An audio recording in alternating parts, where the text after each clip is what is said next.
हमने सुना कि हुकूमत ने बाइकआउट कर दिया है।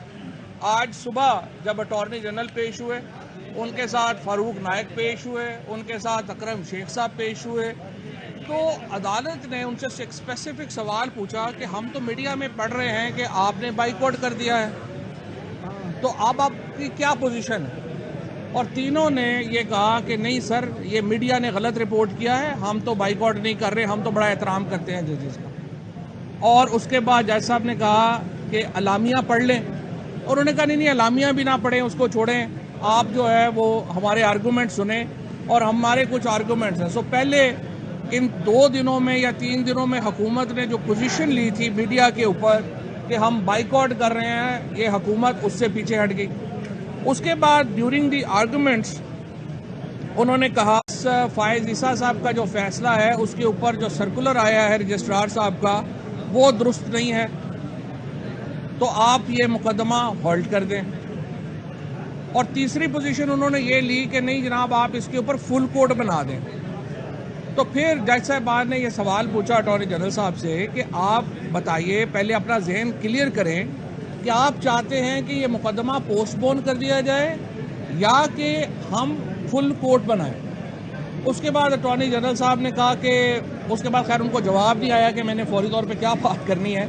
अटॉर्नी जनरल बड़ा आई मस्ट से बड़ा पढ़ा लिखा और बड़ा प्रोफेशनल लॉयर है, and I have a huge respect for him, लेकिन उसको हुकूमत ने फंसा दिया एक ऐसे इन सारे लोगों ने, महमकों ने पीछे मिलके उस अटॉर्नी जनरल को, और ऐसे ही बेचारा जो है उसको इतना जगहों के ऊपर मुश्किल सवाल है, उसको जवाब नहीं पता चल रहा।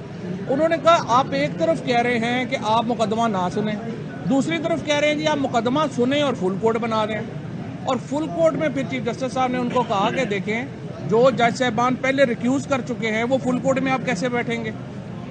तो अब आपकी सबमिशन ये है कि लार्जर बेंच बना दें या क्या करें? तो फिर अटॉर्नी जनरल साहब ने कहा हाँ जी नहीं सही है, आप ये कर दें कि ये फिर वो जजेस जो हैं वो आप जो 15 जजेस नहीं बैठ सकते, तो आप जो है वो 9 वाला जो 6 जजेस जो हैं उनको शामिल कर लें, और 6 जजेस जो हैं वो फैसला कर दें। तो फिर जस्टिस मुनीब साहब ने ये कहा कि अब आप एक जहन बना के आए हमारे पास कि आप क्या चाहते हैं, कि मुकदमा रोकना है या हमने 6 जजेस के साथ केस सुनना है, हमने ये, उन्होंने कहा हम नोट कर लेते हैं। उसके बाद जो सबसे आज मैं समझता हूं कि किसी भी हुकूमत के लिए शर्म से डूब मरने का मुकाम है कि आज 2 सेक्रेटरीज पेश हुए, सेक्रेटरी डिफेंस और सेक्रेटरी फाइनेंस। उन्होंने जो रिपोर्ट पेश की है उसमें उन्होंने कहा है कि ये मुल्क डूब चुका है, ये बाकी पंजाब जो है उसके अंदर सिक्योरिटी अलर्ट इतना ज़्यादा हो चुका है कि हमारी कमर टूट गई है, फाइनेंशियल क्रंच इतना बड़ा है कि पाकिस्तान जो है इज़ अ फेल्ड स्टेट, और 20 अरब रुपया भी हमारे पास नहीं है इलेक्शनों के लिए देने को। ये फाइनेंस सेक्रेटरी जो है उसकी रिपोर्ट है। और सेक्रेटरी डिफेंस साहब ने आके बताया है कि हमारा मुल्क जो है वो बिल्कुल ही इतना बनाना रिपब्लिक है, और इतना हम सिक्योरिटी के लिए जो है वो हमारा मुल्क ख़त्म हो चुका है, जिसमें कोई सिक्योरिटी है ही नहीं किसी की, कि यहाँ इलेक्शन जो है वो होने बड़े मुश्किल है। तो उस पर जज साहब ने उनको ये याद दिलाया है कि देखिए, पाकिस्तान के आइन में नामजदगियों पर हुकूमत नहीं चलती, इलेक्शन ही होने हैं, ये कॉन्स्टिट्यूशनल ऑब्लिगेशन है आपकी, और इस कॉन्स्टिट्यूशनल ऑब्लिगेशन को पूरा करने के लिए आपने जो कुछ करना है वो आपको नीयत दिखानी होगी, और उम्मीद यही है कि ये नीयत सेक्रेटरीज जो हैं दिखाएंगे। ये जो आज बयानात दिए हैं ये बुनियादी तौर के ऊपर मेलाफाइडेस हैं, बदनीयती के ऊपर मबनी बातें हैं, और कोई भी हुकूमत, मैं इस हुकूमत में भी हैरान हूँ, कोई हुकूमत क्या पब्लिकली एडमिट करेगी कि हम एक फेल्ड स्टेट है और हमारा जो है कोई मुस्तकबिल नहीं है? और फिर अटॉर्नी जनरल साहब ने कहा है कि जी नहीं, अगर पूरे मुल्क में इकट्ठे हो जाएं, तो उस पर चीफ साहब ने कहा कि इकट्ठे होने में सबसे बड़ी रुकावट तो फेडरल गवर्नमेंट ही है, आप फेडरल गवर्नमेंट करवा दें इलेक्शन जो करवाना चाहते हैं। इनका कोई आर्गूमेंट नहीं है, कोई दलील नहीं है, सिर्फ नामजदगियों के ऊपर हुकूमत चलाना चाहते हैं। और मैं आखिर में जो हमारे लॉयर्स के साथ आज जो इस्लामाबाद पुलिस ने बदतमीज़ी की, जिस तरीके से इस्लामाबाद को गज़ा बना दिया गया, वकला को अंदर आने से रोका गया, मीडिया के लोगों को अंदर आने से रोका गया, मैं इसकी शदीद मजम्मत करता हूँ। फ्रांस में 35 लाख लोग जो है प्रोटेस्ट कर रहे हैं, किसी के ऊपर कोई तकलीफ नहीं है।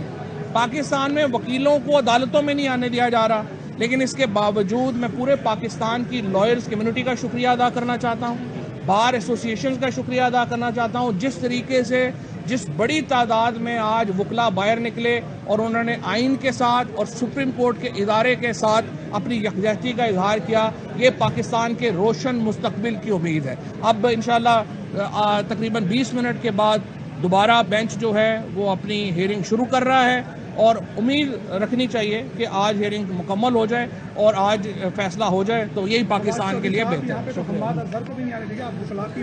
हाँ बिल्कुल, किसी को भी नहीं आने दिया गया। नहीं, मोहसिन शाह नवाज रांझा साहब या उनके साथ 40-50 उनको आने दिए, हमारे वकला को रोका है, हमारे वकला। यार ये एहतिजाज से डरते हैं ये लोग सारे जो हैं, ये इस वक्त ये जो हुकूमत में बैठे हुए हैं, ये लोगों से खौफजदा हैं।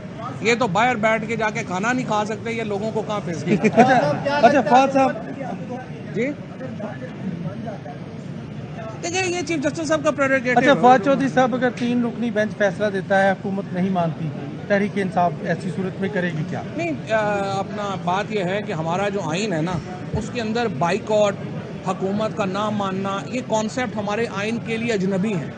ये मुमकिन ही नहीं है कि सुप्रीम कोर्ट फैसला करे और कोई उसको कहे कि मैं नहीं मानता। और अगर वो नहीं मानेगा तो जिस तरह से 2 वज़ीर-ए-आज़म पहले घर गए हैं, तीसरा जो है वो आजकल में घर चला जाएगा, क्या problem. Thank you sir. Thank you. Fawad Chaudhry media से बात कर रहे, उन्होंने कहा है कि अदालत ने कहा कि आइन में नामजदगियों पर हुकूमत नहीं चलती। अदालत ने ये भी कहा कि आप कुछ करने की नीयत दिखाना होगी। क्या कोई हुकूमत अवामी सतह पर कबूल कर सकती है कि हम फेल हो गए?